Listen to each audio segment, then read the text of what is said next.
Assalamualaikum, salam Jenggot. Oke, ketemu lagi sama gue di YouTube channel gue, Cupang Bang Jenggot. Nah, sorry ya rambut gue karena habis mandi tadi, jadi nggak sempet gue kuncir. Jadi seperti inilah penampakan gue kalau nggak dikuncir. Oke, jadi di video gue kali ini gue mau membahas tentang packing dan ongkir. Kenapa?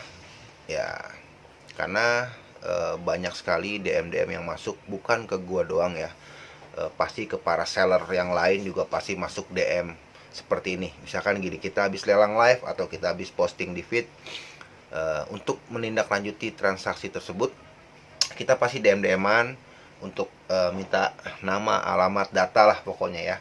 Terus salah satunya kita fungsinya itu untuk minta data itu atau alamat itu untuk mengecek ongkir. Nah, jadi banyak sekali masuk DM yang pertanyaan seperti ini, Bang, kenapa sih kok ada packing dan ongkir? Nah, satu dulu kita bahas masalah packing. Kenapa packing itu kita kenakan biaya? Ya, karena packing itu kita beli ya, atau mungkin bahan bakunya kita beli. Ya, entah itu kardus, entah itu styrofoam, lakban juga kita beli gitu loh. Dan kenapa kita bikin packingan harus sebaik mungkin? Kenapa? Karena ikan itu adalah makhluk bernyawa, sama seperti kita bernyawa. Jadi kita harus memperlakukannya dengan sebaik mungkin, karena dia adalah makhluk ciptaan Tuhan Allah Subhanahu wa taala yang bernyawa. Jadi kita harus memperlakukannya dengan sebaik mungkin. Jangan sampai nanti di saat pengiriman packingan kita nggak bagus, misalkan kita cuma hanya pakai kardus doang ya, kardus doang terus dilakban, itu kasihan ikannya. Jadi pada saat pengiriman itu bisa mengakibatkan kematian. Kenapa bisa mengakibatkan kematian? Karena pada saat proses pengiriman mungkin dari kita, dari seller ke agen aman, dari agen ke pusatnya atau ke dealer besarnya itu sebelum diterbangkan ke bandara atau didistribusikan ke tempat yang beli atau bayarnya, itu aman.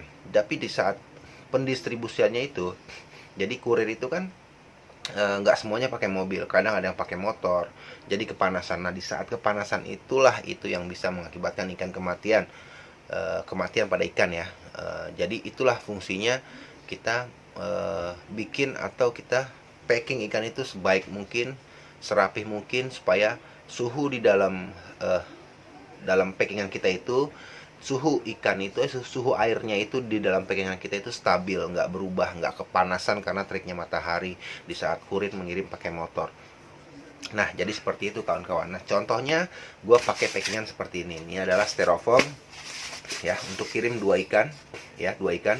Dan ini gue nggak bikin, dan gue nggak gratis, dan gue nggak nemu ya. Gue ini beli packingan seperti ini. Kenapa gue beli? Yang tadi gue bilang, satu, gue udah kenakan biaya untuk kepada buyer gue, kenain biaya packingan. Jadi gue harus sebaik mungkin pergunakan uang yang ditransfer ke gue itu untuk packingan. Gue beliin yang standar buat packingan. Jadi kenapa gue pakai styrofoam? Karena styrofoam ini bisa menjaga suhu di dalam tetap stabil. Jadi kondisi ikan akan selalu stabil dengan air yang stabil gitu loh. Dan ini gue beli. Jadi kenapa setiap setiap seller mengenakan biaya untuk packingan. Jadi gue pakai packingan ada seperti ini ya. Pokoknya packingan yang gue pakai itu berupa styrofoam. Dulu awal-awal gue pakai kardus, terus gue potong-potong styrofoam. Tapi sekarang untuk mempersingkat waktu, gue beli styrofoam yang udah jadi. Jadi tinggal ikannya dimasukin ke dalam ya, ikannya dimasukin ke dalam sini, plek langsung dilakban. Nah, jadi styrofoamnya gue beli, lakbannya gue beli. Nah, jadi itulah kenapa setiap seller itu bikin ada yang namanya itu biaya packing. Jadi seperti itu penjelasannya, dan supaya ikannya juga aman. Karena kalau kita packing yang salah-salahan kayak tadi gue bilang cuma kardus doang terus dilakban, itu pasti akan membahayakan untuk si ikannya gitu loh, kasihan ikannya. Jadi inilah salah satu jawabannya kenapa packingan itu bayar, karena kita para seller itu packing juga beli ya. Kita beli, ada yang beli kardus, beli styrofoam, ada juga yang beli styrofoam jadi seperti ini ya. Oke, poin kedua adalah ongkir. Bang, kok ongkirnya mahal banget? Ya iyalah, ya kan. Tapi tergantung lokasinya. Misalkan gue lokasi di Bekasi, terus gue kirimnya ke Jabodetabek. Jabodetabek itu nggak terlalu mahal, ada dua pilihan, ada reguler, ada ONS ya atau yes, dan itu beda-beda. Tetap walaupun deket itu kena ongkir, karena nggak mungkin ikannya suruh jalan sendiri ya kan, nggak mungkin. Jadi kita harus pakai Jasper ya kan, kita ke Jasper terdekat, dikirim ke Jasper yang dealer yang besar, terus didistribusikan ke kawan-kawan sekalian para buyer. Jadi kenapa ada packing, ada ongkir, karena memang kita nggak nganterin ikannya, atau ikannya nggak jalan sendiri, karena kita menggunakan jasa pengiriman yang disebut Jasper itu, dan itu ada biayanya, dan itu biaya itu dikenakan ke buyer. Bang, kok gue mahal banget sih bang, apa namanya, ongkirnya kok bisa sampai sekian puluh ribu gitu loh. Ya kan lokasinya jauh, jadi ongkir itu menyesuaikan lokasi.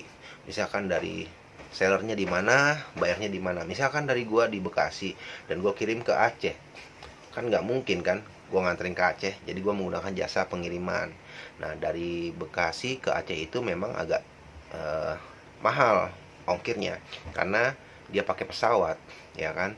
Jadi buat kawan-kawan yang para buyer, mohon pengertiannya.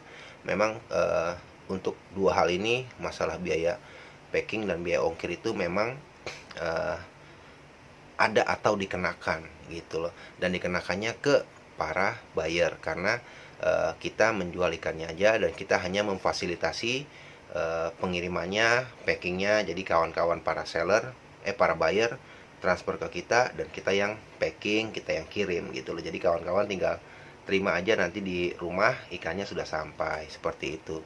Dan juga ada beberapa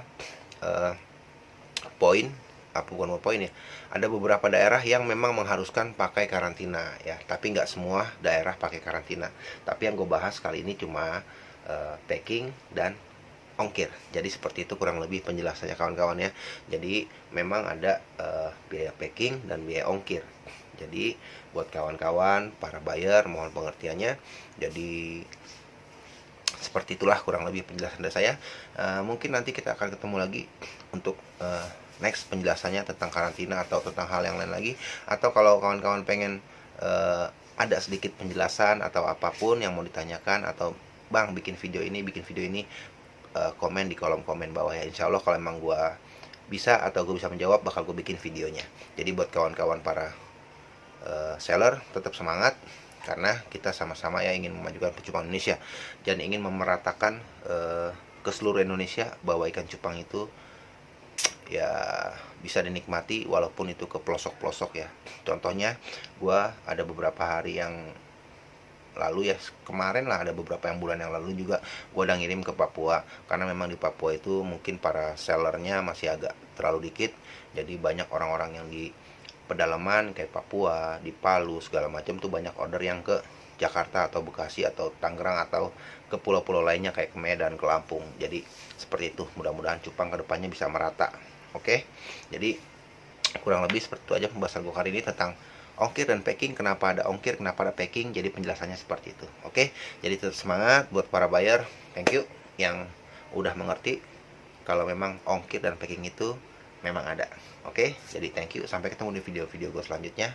Tetap semangat demi percupangan Indonesia, karena intinya kita ingin memajukan percupangan Indonesia. Jadi tetap semangat. Salam cupang Indonesia dan salam